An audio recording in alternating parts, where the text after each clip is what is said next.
Hi guys, welcome back to the channel. Myself Vinesh Kumar. और आज हम पढ़ने वाले हैं 12th की फिजिकल केमिस्ट्री का बहुत ही इंपॉर्टेंट चैप्टर जिसका नाम है solutions and it's colligative properties. तो देखो, सबसे पहले मैं सॉल्यूशंस के बारे में बात करूंगा। अगर सॉल्यूशंस की बात करें तो हम सबसे पहले इस चैप्टर में बात करेंगे ट्रू सॉल्यूशंस की। ठीक है, ट्रू सॉल्यूशंस क्या होते हैं? ऐसे सॉल्यूशंस जिनके कंपोनेंट्स को हम नेकेड आई से नहीं देख सकते हैं। ठीक है, अब देखो सॉल्यूशन क्या होता है। Solution is a homogeneous mixture of, solution क्या है? Is a homogeneous mixture. Homogeneous mixture किसका? होमोजीनस मिक्सचर ऑफ टू और मोर प्योर सब्सटेंसेस। ठीक है, टू और मोर सब्सटेंसेस का जो मिक्सचर होगा उसको क्या बोलेंगे हम? सॉल्यूशन। अब देखो, होमोजीनस मिक्सचर बोल रहा है, तो ये होमोजीनस मिक्सचर का मतलब क्या है? होमोजीनस मिक्सचर का मतलब होता है कि देखो, मान लो क्या हुआ, हमने यहाँ पर एक लिया वाटर का ग्लास। ठीक है, यहाँ पे पूरा वाटर भरा हुआ है। फिर मैंने इसमें शुगर डाला और शुगर जब तक डिजोल्व नहीं हुआ तब तक हमने उसको घुमाया। अब देखो, शुगर जब इसमें डिजोल्व हो जाएगा उसके बाद क्या करना है, तुमको एक सिप लेना है यहाँ से, सिर्फ ऊपर से, और एक सिप लेना है, मतलब चम्मच से निकाल लो जैसे भी करके यहाँ से। तो तुम जब देखोगे क्या इसमें कोई मतलब टेस्ट में कोई फर्क होता है? इसके नहीं होता। तो कहने का मतलब है जो कंपोजिशन चीनी और पानी का, शुगर और वाटर का जो कंपोजिशन यहाँ था वही कंपोजिशन यहाँ है। तो उस होमोजीनस का मतलब है, होमोजीनस का मतलब है uniform composition, uniform composition through out the mixture, through out the mixture. मतलब पूरे मिक्सचर में जो कंपोनेंट का कंपोजिशन है वो क्या है? यूनिफॉर्म। तो सॉल्यूशन क्या है? होमोजेनस मिक्सचर ऑफ टू और मोर सब्सटेंसेस। लेकिन उसमें भी एक बात है कि in which individual component will lose their identity. मतलब कि जो कंपोनेंट होगा ना वो अपनी आइडेंटिटी लूज करेगा। जैसे देखो, शुगर जब था पहले किस स्टेट में था? सॉलिड स्टेट में। जब ये सॉल्यूशन बना तो अब किस स्टेट में? पूरा सॉल्यूशन मतलब लिक्विड सॉल्यूशन। तो सब जो है पहले सॉलिड में था शुगर, अब किस में? लिक्विड स्टेट में। जब डिसोल्व हो गया तो इसने क्या करा? अपना आइडेंटिटी लूज कर दिया। और आइडेंटिटी लूज करेगा फिर can not be separated in pure form. तुम उसको प्योर फॉर्म में सेपरेट नहीं कर सकते हो बाय सिंपल मेथड। मतलब इजीली तुम जो कंपोनेंट्स हैं, जैसे शुगर और वाटर हमने डाला तो उसको वापस से शुगर में कन्वर्ट नहीं कर सकते हो, वहां से शुगर को नहीं एक्सट्रैक्ट कर सकते हो। तो ये है हमारा सॉल्यूशन। अब देखो इस चैप्टर में मेनली जो हम बात करने वाले हैं, जो अच्छे अच्छे टॉपिक हैं, सबसे पहले मैं उनको लिस्ट कर देता हूँ। सबसे पहले हम बात करेंगे कंसंट्रेशन टर्म्स के बारे में। कंसंट्रेशन टर्म्स जैसे अपना percentage weight by weight, percentage weight by volume, weight, molarity हो गया, मोलैलिटी हो गया, मोल फ्रैक्शन, इन सब के बारे में बात करेंगे। फिर अपना बात आता है दूसरा, वेपर प्रेशर के बारे में हम पढ़ेंगे इसमें। ठीक है, वेपर प्रेशर के बारे में हम पढ़ेंगे इसमें। फिर अपनी बात होगी इसमें वांट ऑफ फैक्टर की।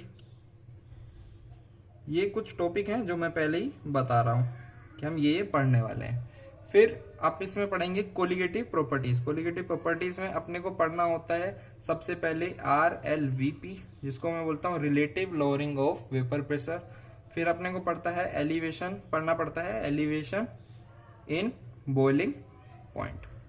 ठीक, फिर अपना तीसरा पोर्शन होता है elevation in boiling point, then depression, depression in freezing point, और फिर लास्ट होता है अपना ऑस्मोटिक प्रेशर, है ना, ऑस्मोटिक प्रेशर। उसके बाद लास्ट अपना टॉपिक रहता है solubilities, solubility of gases, solubility of gases. ठीक है, ये कुछ टॉपिक्स हैं जो हमको पढ़ने हैं। आज हम पढ़ेंगे कंसंट्रेशन टर्म्स के बारे में। तो देखो, कंसंट्रेशन टर्म्स की अगर मैं बात करूं तो क्या होता है कंसंट्रेशन टर्म्स? कंसंट्रेशन क्या होता है? कंसंट्रेशन अपना क्या रहता है, जनरली हम पहले उससे सॉल्यूशंस की बात करते हैं। सॉल्यूशन देखो, सॉल्यूशन में इसको अभी रहने देते हैं। सॉल्यूशन देखो, मैंने बात करा था कि सॉल्यूशन जो चैप्टर है अपना, इसमें हम बाइनरी सॉल्यूशन की बात करेंगे। किसकी? बाइनरी। बाइनरी का मतलब है कि ऐसा सॉल्यूशन जिसमें सिर्फ दो ही कंपोनेंट हो, और उन दो कंपोनेंट को हम कहते हैं सोल्यूट। एक होता है उनमें सोल्यूट और एक होता है सोलवेंट। ठीक है, सॉल्यूशन जो है एक बाइनरी सॉल्यूशन दो कंपोनेंट से मिलकर बना होता है, एक होता है सोल्यूट, एक होता है सोलवेंट। अब सोल्यूट और सोलवेंट क्या होता है, तो इन जनरल हम बोलते हैं सॉल्यूशन में वो कंपोनेंट जो स्मॉलर अमाउंट में है उसको हम बोलते हैं सोल्यूट, और ऐसा जो लार्जर अमाउंट में है उसको बोलते हैं हम सोलवेंट। ठीक है, स्मॉलर अमाउंट में होगा तो उसको बोलेंगे सोल्यूट, लार्जर अमाउंट में होगा तो उसको बोलेंगे सोलवेंट। जैसे अगर मैं एग्जांपल लूं, एग्जांपल लेता हूं कि एक सॉल्यूशन है जिसमें 40% इथेनॉल है, तो इसमें सोल्यूट क्या होगा? इसमें सोल्यूट क्या होगा? सोल्यूट होगा इथेनॉल, क्योंकि 40% इथेनॉल है तो बाकी का 60% कुछ और कंपोनेंट होगा, है ना। 40% इथेनॉल है तो 60% कुछ और होगा, तो कम क्या है? इथेनॉल, तो सोल्यूट क्या हो गया? इथेनॉल। ठीक है, अगर यहीं पे बात कर दूं मैं 60% इथेनॉल है तो क्या होगा? सोल्यूट। सोल्यूट क्या होगा अपना? सोल्यूट इथेनॉल नहीं होगा, सोल्यूट अपना क्या होगा? वाटर, क्योंकि इथेनॉल के अलावा अपना क्या है? वाटर। अब यहाँ पे 60% इथेनॉल है तो वाटर कितना होगा? 40%। अब स्मॉलर क्वांटिटी में कौन है? वाटर, तो वाटर क्या हो गया अपना? सोल्यूट। ठीक है, समझ में आती है बात? बिल्कुल ठीक है। लेकिन अगर मैं यहीं पे बोल दूं कि मान लो 50% अपन क्या ले रहे हैं? इथेनॉल सॉल्यूशन है। 50% इथेनॉल सॉल्यूशन में किसको सोल्यूट लोगे और किसको सोलवेंट लोगे? तो ऐसा देखो, यहाँ पर कुछ भी ऐसा हार्ड फास्ट रूल नहीं है कि अपना सोल्यूट या सोलवेंट जो है वो कम या ज्यादा वाला ही लेना है। अपने को मेनली क्या होता है कि जो लास्ट स्टेट है लिक्विड सॉल्यूशन की, है ना, जो लास्ट स्टेट है सॉल्यूशन की, उसी को हम क्या लेते हैं? सोलवेंट। ठीक है, जैसे वाटर और शुगर का मिक्सचर था तो लास्ट स्टेट क्या थी सॉल्यूशन की? लिक्विड स्टेट, तो हमने लिक्विड को क्या लिया है? सोलवेंट। ठीक है, तो यहाँ पे हम किसी भी 50% इथेनॉल वाले केस में किसी दोनों में से किसी को भी सोल्यूट या सोलवेंट ले सकते हैं। ठीक है, ये थी सॉल्यूशन की बात। अब मैं चलने वाला हूं कंसंट्रेशन पे, कि कंसंट्रेशन को हम कैसे लिखेंगे। ठीक है, कंसंट्रेशन की बात है तो सबसे पहले मैं बता देता हूं। देखो, कोई भी सॉल्यूशन होता है, कोई भी चीज होती है तो उसको एक नाम दिया जाता है ना। नाम दिया जाता है मतलब उसकी क्वांटिटी तय की जाती है कि इसमें ये चीज इतना है, किसी कंपोजिशन का इतना है। मतलब जैसे चीनी और पानी का मिक्सचर है तो इसमें हमें इतनी चीनी डालनी है, तो इसी तरह से अपना कंसंट्रेशन है। तो कंसंट्रेशन हमको क्या बताता है कि किसी सॉल्यूशन में कंपोनेंट का कंपोजिशन क्या है। जैसे तो जनरली जब हम कॉन्सेंट्रेशंस की बात करते हैं ना, हम विद रेस्पेक्ट टू सोल्यूट बात करते हैं। तो विद रेस्पेक्ट टू सोल्यूट बात करते हैं तो हमेशा जो कंसंट्रेशन होंगी उसमें क्या रहता है कि ऊपर सोल्यूट की क्वांटिटी, नीचे सॉल्यूशन की क्वांटिटी। ठीक, जनरली मतलब बहुत सारे जो अपने कंसंट्रेशन वाले टर्म्स हैं उसमें जनरली यही होता है, ऊपर सोल्यूट नीचे सॉल्यूशन, एक्सेप्ट वन केस जिसमें हम मोलैलिटी की बात करते हैं। मोलैलिटी में नीचे क्या होता है? सोलवेंट। वो आगे पता पड़ जाएगा जब मैं एक एक करके सब कंसंट्रेशन टर्म्स के बारे में पढ़ाऊंगा, तो मोलैलिटी के बारे में भी हम बात करेंगे। तो सबसे पहले अब हम कंसंट्रेशन टर्म्स की बात कर रहे हैं तो मैं कंसंट्रेशन टर्म्स को दो ग्रुप्स में बांटता हूं, ग्रुप ए और ग्रुप बी। यहाँ पे ग्रुप ए और ग्रुप बी में हम क्यों बांट रहे हैं? ऐसा क्या है कि हमको इन कंसंट्रेशन टर्म्स को दो ग्रुप में बांटना पड़ रहा है? तो देखो, हमने इन कंसंट्रेशन टर्म्स को दो ग्रुप में इसलिए बांटा है कि कुछ कंसंट्रेशन टर्म्स ऐसी होती हैं जो वॉल्यूम रिलेटेड होती हैं और कुछ कंसंट्रेशन टर्म्स ऐसी होती हैं जो मास रिलेटेड होती हैं। ठीक है, तो पहले ग्रुप ए में हम उन कंसंट्रेशन टर्म्स की बात करेंगे जो वॉल्यूम रिलेटेड होंगी, वॉल्यूम रिलेटेड। और कंसर्न ग्रुप बी में हम किन की बात करेंगे, जो मास रिलेटेड होंगी। ठीक है, ओके। तो देखो वॉल्यूम रिलेटेड टर्म्स, अब हमको पता है कि वॉल्यूम क्या है, एक टेम्परेचर डिपेंडेंट क्वांटिटी है, समझ में आता है। लेकिन मास क्या है, टेम्परेचर इंडिपेंडेंट। कैसे, अगर मान लो मैं एक रूम में आता हूं जिसमें एसी लगा हुआ है, बाहर जब मैं था तो मेरा खुद का वेट मान लो 60 to 65 समथिंग था, 62 मान लेते हैं, ठीक। मास मेरा था 62, लेकिन जैसे ही मैं एसी वाले अंदर कमरे में गया, टेम्परेचर घटा, क्या मेरा वेट घटा, मास घटा? नहीं घटा। मास बाहर भी 62 ही था, अंदर भी 62 ही रहेगा। तो मास जो रिलेटेड टर्म्स हैं वो क्या रहेंगे, टेम्परेचर इंडिपेंडेंट। इनको क्या बोलेंगे हम, टेम्परेचर इंडिपेंडेंट। ठीक है।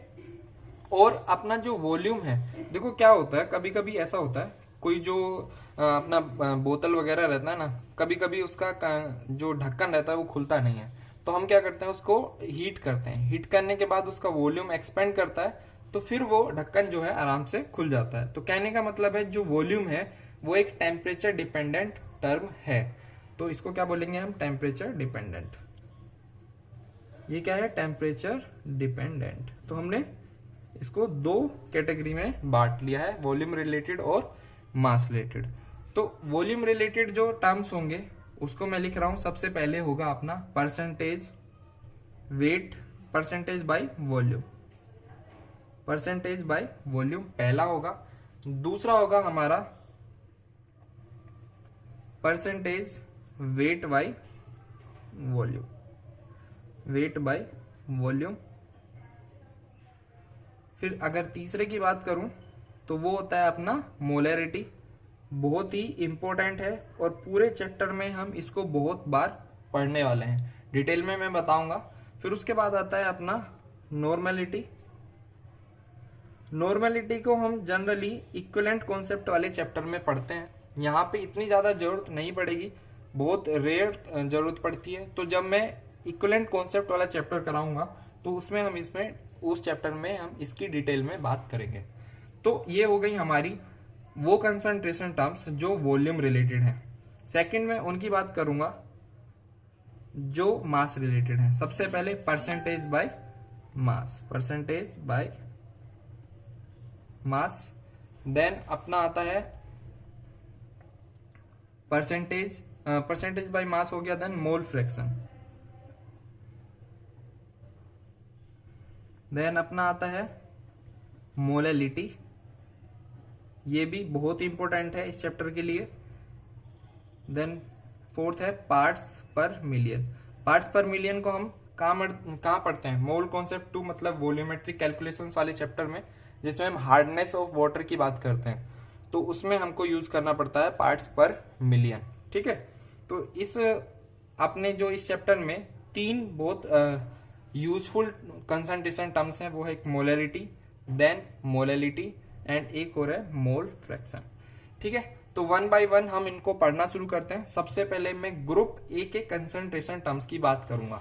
तो ग्रुप ए के कंसंट्रेशन टर्म्स में सबसे पहले आता है हमारा percentage by volume. Percentage by volume का मतलब क्या होता है, परसेंटेज बाय वॉल्यूम हमको पता है कि हम परसेंटेज कैसे निकालते हैं, परसेंटेज निकालते हैं आउट ऑफ 100, मतलब 100 में से किसी को कितना मार्क्स मिला उसको बोलते हैं परसेंटेज। तो परसेंटेज वॉल्यूम बाय वॉल्यूम का मतलब है कि 100 ml सॉल्यूशन में कितने ml सोल्यूट प्रेजेंट थे। तो हम हमेशा क्या लेते हैं कंसंट्रेशन में, जब मैंने बात किया था सोल्यूट को विद रिस्पेक्ट टू सोल्यूट हम बात करते हैं, तो सोल्यूट को ऊपर लिया जाएगा, देन सॉल्यूशन को नीचे। तो परसेंटेज वॉल्यूम बाय वॉल्यूम इसका मतलब होता है कि 100 ml सॉल्यूशन में सोल्यूट के कितने ml थे। ठीक है। तो परसेंटेज वॉल्यूम बाय वॉल्यूम अगर मैं लिखूं तो होगा volume of solute divided by volume of solution into 100। अगर मैं ऐसे एक एग्जांपल लेता हूं, 30% वॉल्यूम बाय वॉल्यूम, 30% यूरिया, है ना, 30% यूरिया वॉल्यूम बाय वॉल्यूम। तो इसका मतलब क्या होता है? इसका मतलब ये है कि 100 ml सॉल्यूशन में 30 ml क्या है? यूरिया, 30 ml यूरिया प्रेजेंट है। समझ में आती है बात? बिल्कुल सही है। तो देखो, हमको पता है वॉल्यूम क्या है? एक्सटेंसिव प्रॉपर्टी है या इंटेंसिव? वॉल्यूम एक एक्सटेंसिव प्रॉपर्टी है। एक्सटेंसिव का मतलब क्या होता है? एक्सटेंसिव जो मास पे डिपेंड नहीं करता है ना। और एक्सटेंसिव होता है जो मास पे डिपेंड करता है। और इंटेंसिव में क्या रहा? आई एन मतलब इंडिपेंडेंट। तो एक्सटेंसिव प्रॉपर्टीज वो होती हैं जो मास से इंडिपेंडेंट होती हैं। जैसे अगर मैं बात करूं बॉइलिंग पॉइंट, अगर मैं वाटर के बॉइलिंग पॉइंट की बात करूं तो वाटर चाहे मैं 1 लीटर लूं तो वो कहां पे बॉइल होगा? 100 डिग्री सेल्सियस पे। चाहे मैं 2 लीटर लूं तो वो भी कहां पे बॉइल होगा? 100 डिग्री सेल्सियस पे। कहने का मतलब है वाटर का जो बॉइलिंग पॉइंट है, मतलब बॉइलिंग पॉइंट जो है वाटर की क्वांटिटी पे डिपेंड नहीं कर रहा है। तो इसको हम क्या बोलेंगे? इंडिपेंडेंट, मतलब इंटेंसिव प्रॉपर्टी। लेकिन अगर मैं बात करूं, मैंने यहां पर क्या हुआ, एक इतना बोतल पानी लिया हुआ था, 1 लीटर पानी लिया हुआ था, 1 लीटर पानी लिया हुआ था, इतना पानी था, मैंने उसमें से कुछ पानी पी लिया, तो अब क्या होगा? वॉल्यूम क्या हो जाएगा? घट जाएगा। तो वॉल्यूम क्या कर रहा है? इसकी क्वांटिटी पे डिपेंड कर रहा है। तो वॉल्यूम क्या है? एक एक्सटेंसिव प्रॉपर्टी है। और एक्सटेंसिव प्रॉपर्टी क्या होती है? एडिटिव होती है। एडिटिव मतलब जुड़ जाती हैं, है ना, उनको जोड़ा जा सकता है। तो हम कह सकते हैं कि volume of solution will be equal to volume of solute plus volume of solvent. ये दो ही तो कंपोनेंट होते हैं किसी भी सॉल्यूशन में, सोल्यूट और सोलवेंट 2 कंपोनेंट होते हैं। तो volume of solution will be equal to volume of solute plus volume of solvent. समझ में आती है बात? तो चलो इस पे एक क्वेश्चन करते हैं। क्वेश्चन कुछ इस तरह से है कि हमको number of moles of ethanol find out करने हैं। That should be added, number of mole of ethanol that should be added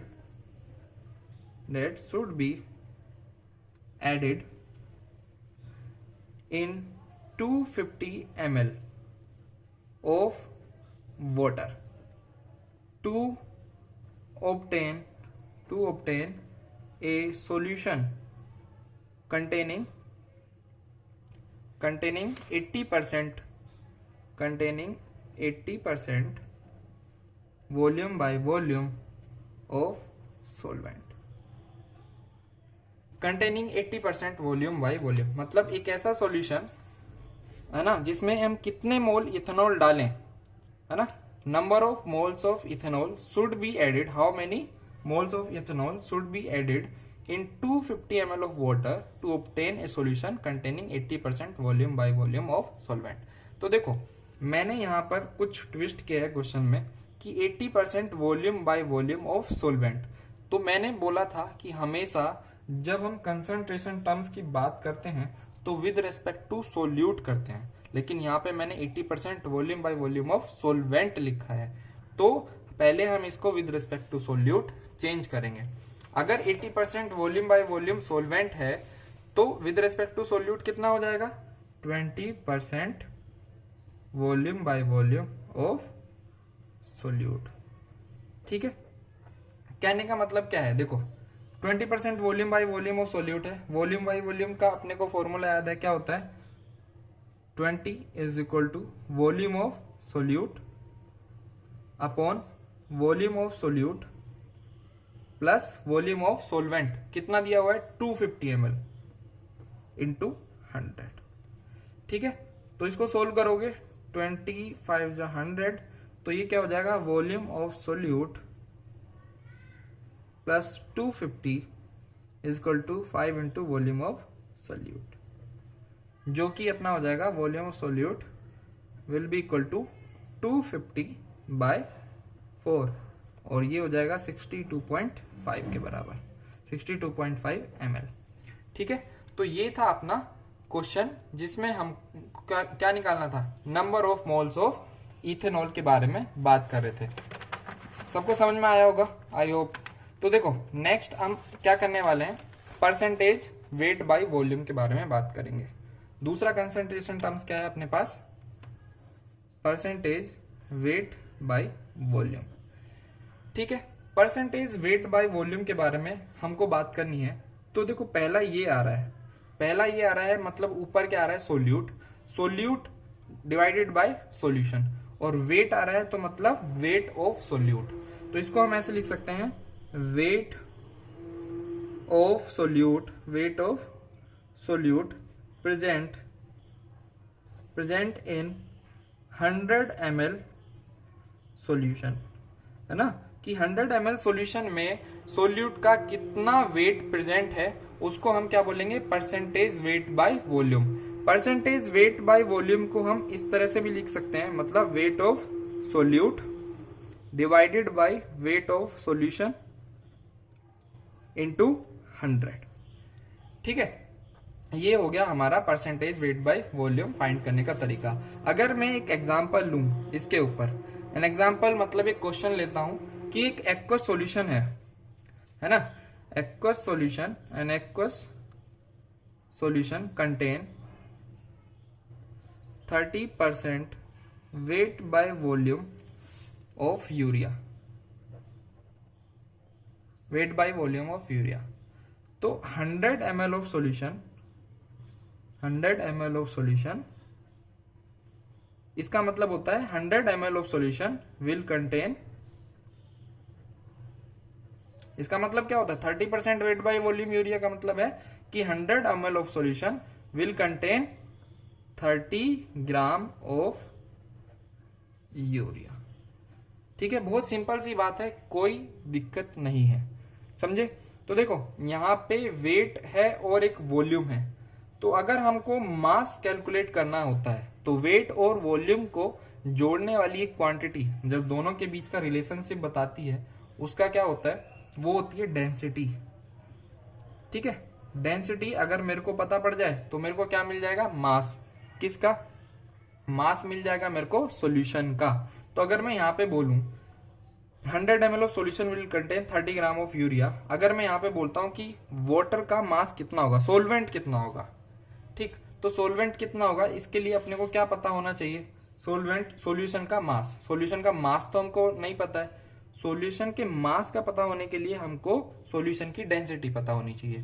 तो लेट सपोज क्वेश्चन में दिया हुआ है डेंसिटी कितनी है, 1.2 ग्राम पर ml। ठीक है, 1.2 ग्राम पर ml। कुछ लोग सोचते हैं कि 100 ml of solution will contain 30 gram of urea, इसका मतलब है 30 ग्राम क्या होगा यूरिया, 70 ग्राम क्या होगा पानी। लेकिन ऐसा नहीं है, क्यों, क्योंकि यहाँ पे देखो तुम 100 ml में से 30 ग्राम नहीं हटा सकते हो, क्योंकि हम पढ़ते हैं फिजिक्स में कि सेम यूनिट ही जोड़ी जा सकती है और सेम यूनिट को ही घटाया जा सकता है, समझे। तो पहले हमको इसे ग्राम में कन्वर्ट करना होगा, वेट में कन्वर्ट करना होगा। तो डेंसिटी कितनी है अपनी, 1.2 ग्राम पर ml। और अपने को पता है मास इज इक्वल टू क्या होता है, डेंसिटी इंटू वॉल्यूम। ठीक है, mass is equal to density into volume, which will be equal to 1.2 into volume कितना, 100, मतलब 120 ग्राम। अब ये हो गया सॉल्यूशन का वेट। ठीक है, सॉल्यूशन का वेट कितना हो गया, 120 ग्राम। हमको किसका निकालना है, सोलवेंट का।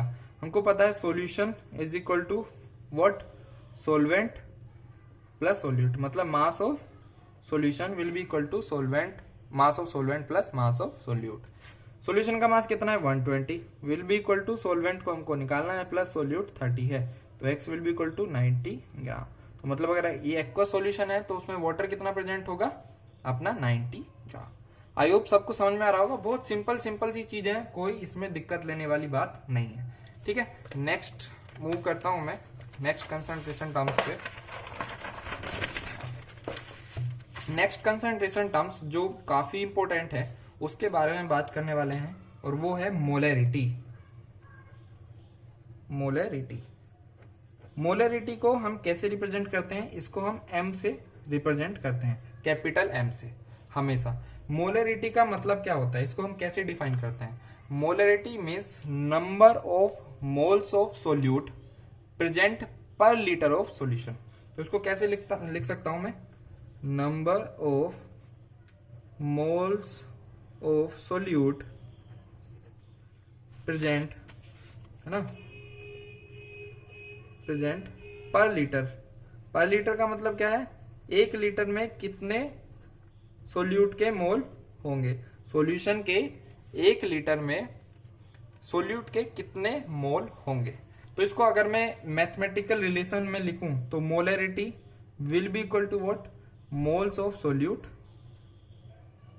Upon volume of solution in litre, है ना, volume in litre of solution, solution का वॉल्यूम लेकिन लीटर में। ये चीज बहुत अच्छे से याद रखनी पड़ेगी तुम्हें, ठीक है। अगर मैं इसकी यूनिट की बात करूं, यूनिट की यूनिट क्या होगी, देखो ये क्या है मोल, नीचे क्या है लीटर, तो यूनिट क्या हो जाएगी मोल पर लीटर, जिसको हम एम से रिप्रेजेंट करते हैं, और या फिर इसको मोलर भी बोल देते हैं कभी। जैसे अगर मैं कभी बोलूं कि सॉल्यूशन एक 2.5 मोलर सॉल्यूशन, तो 2.5 मोलर को हम सिर्फ 2.5 कैपिटल एम से भी लिख सकते हैं, और इसका मतलब होगा कि 1 लीटर सॉल्यूशन में H2SO4 के, अगर मैं बोल रहा हूँ 2.5 मोलर H2SO4, तो मतलब 1 लीटर सॉल्यूशन में H2SO4 के 2.5 मोल्स प्रेजेंट हैं, ठीक है। अच्छा लिख देता हूं मैं, 2.5 मोलर HCl मान लो, तो इसका मतलब है इन 1 litre, in 1 litre solution 2.5 moles of HCl is present. बात आती है समझ में, बिल्कुल एकदम छोटी सी बात है, बहुत इजी है, कोई दिक्कत नहीं है। देखो इसको मैं और अगर देखूं, हमको पता है मोल्स हम कैसे निकालते हैं, मोल्स के अभी तक जनरली जो फॉर्मूले आप लोगों ने पढ़े होंगे उसको क्या बोलते हैं, mole will be equal to given mass upon molar mass, ऐसे ही निकाल देते हैं अभी तक। या फिर अगर पार्टिकल्स के फॉर्म में दे रखा हो तो उसको क्या बोलेंगे, गिवन पार्टिकल, मतलब कितने पार्टिकल हैं, divided by total Avogadro number, है ना, यही ना, ऐसे ही ना निकालते हैं। तो मोल्स को अभी तक हम ऐसे निकाल सकते थे, लेकिन अभी देखो अगर मैं इस फॉर्मूले की बात करूं, मेरे को एक सॉल्यूशन दिया हुआ है, सॉल्यूशन की कुछ मोलरिटी है और उसका वॉल्यूम मेरे को पता है, तो क्या मैं वहां से मोल नहीं निकाल सकता हूं, बिल्कुल निकाल सकता हूं। तो मोल्स कितने हो जाएंगे, moles will be equal to molarity into volume but in litre. तो ये फॉर्मूला लेकिन सिर्फ सॉल्यूशंस के लिए ही वैलिड है, ठीक। ऐसे सॉल्यूशन मतलब जो सॉल्यूशन होंगे उन्हीं में हम ये अप्लाई कर सकते हैं मोल्स निकालने के लिए। देखो मैं इस फॉर्मूले को थोड़ा और सिंप्लीफाई करता हूं, तो अपने को पता है molarity is equal two moles of solute.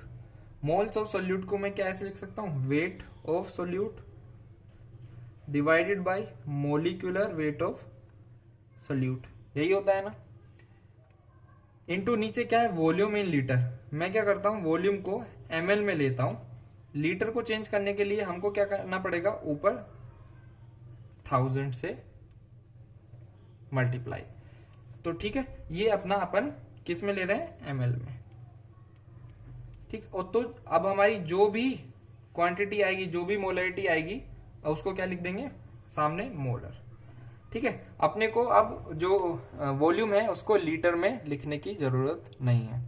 इस तरीके से हम सिंप्लीफाई कर सकते हैं। तो देखो इस पे क्वेश्चन की बात करता हूं मैं। क्वेश्चन है कि 30 gram of urea is dissolve in sufficient water to produce 2 litre of solution. तो हमको दो चीजें डिटरमाइन करनी है, इतना ही गिवन है, तो क्या रहा है, determine percentage weight by volume, और दूसरा है अपना मोलरिटी, ठीक है। Percentage weight by volume and molarity हमको डिटरमाइन करना है। तो सबसे पहले चलो परसेंटेज वेट बाय वॉल्यूम की बात करते हैं। परसेंटेज वेट बाय वॉल्यूम का मैंने फॉर्मूला बताया था कि weight of solute upon volume of solution into 100। Weight of solute कितना है? यूरिया का फॉर्मूला तुमको पता होगा क्या होता है, NH2CONH2। ठीक है, ये फॉर्मूला होता है। अगर इसका मोलिकुलर वेट की बात करूं तो क्या होगा, 60।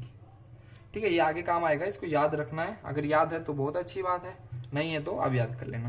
वेट ऑफ सोल्यूट कितना दिया हुआ है, 30 gram upon weight of solution कितना दिया हुआ है, 2 litre of solution in sufficient water to produce 2 litre of solution का अपने को दे दिया 2 लीटर, लेकिन अपने को क्या करना है यहाँ पे, लीटर में नहीं ml में लेना है ना, तो 2000 इंटू 100, तो ये हो गया अपना 3/2 परसेंटेज वेट बाय वॉल्यूम, मतलब 1.5 परसेंटेज वेट बाय वॉल्यूम। ठीक है, चलो बहुत सही। अब देखो यहाँ पे क्या करते हैं हम, मोलरिटी निकालने हैं। सेम चीज का मोलरिटी निकालना है। मोलरिटी क्या होता है, मोल्स ऑफ सोल्यूट, है ना, मोल्स ऑफ सोल्यूट पर लीटर सॉल्यूशन। तो देखो मेरे को दिया हुआ था 30 ग्राम यूरिया, मैंने बताया था weight of solute upon molecular weight of solute into 1000 by volume in ml। इससे भी हम क्या निकाल सकते हैं, मोलरिटी। तो वेट ऑफ सोल्यूट हमको पता है 30 है, bye molecular weight of solute कितना है, 60 मैंने अभी बताया था, इनटू 1000 बाय वॉल्यूम कितना है, 2 लीटर दिया हुआ है, तो इसको ml में 2000 हो जाएगा। ये कितना हो गया, 230/2 मतलब 1/4 मोलर, और या फिर कह सकते हो 0.25 मोलर सॉल्यूशन।